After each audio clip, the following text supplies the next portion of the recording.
ওম কর্মের বেরি।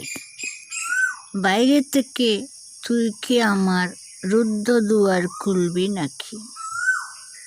আমি যদি অলস মনে ঘরের কোণে ঘুমিয়ে থাকি, আমি যদি নিজের হাতে অন্ধ করি যুগ্ম আঁখি, আমি যদি দিন রজনী দেই নিজের কেবল ফাঁকি,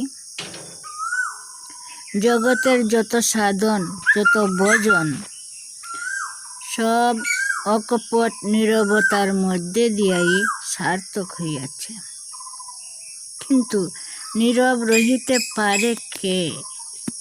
নিজেরই ভিতরে অখণ্ড শক্তির অনন্ত স্ফুরণ সংগোপনে যে সন্দর্শন না করিয়াছে, সে নীরব রহিতে পারে না। কলকুলাহল ভিক্ষুকের স্বভাব।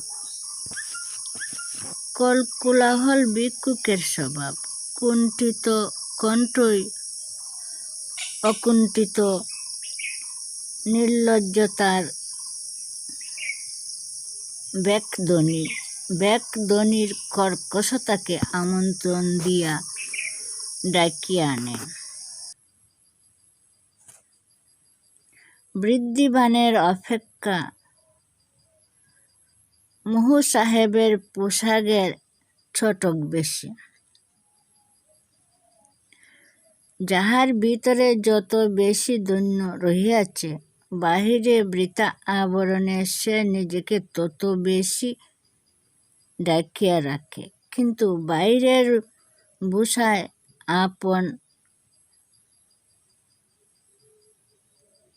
আবরিতে যাইয়া যে বাহিরের জগতের সংগ্রাম মুখর সর্বরতার ঘূর্ণি ফাঁকি পড়িয়া যায়।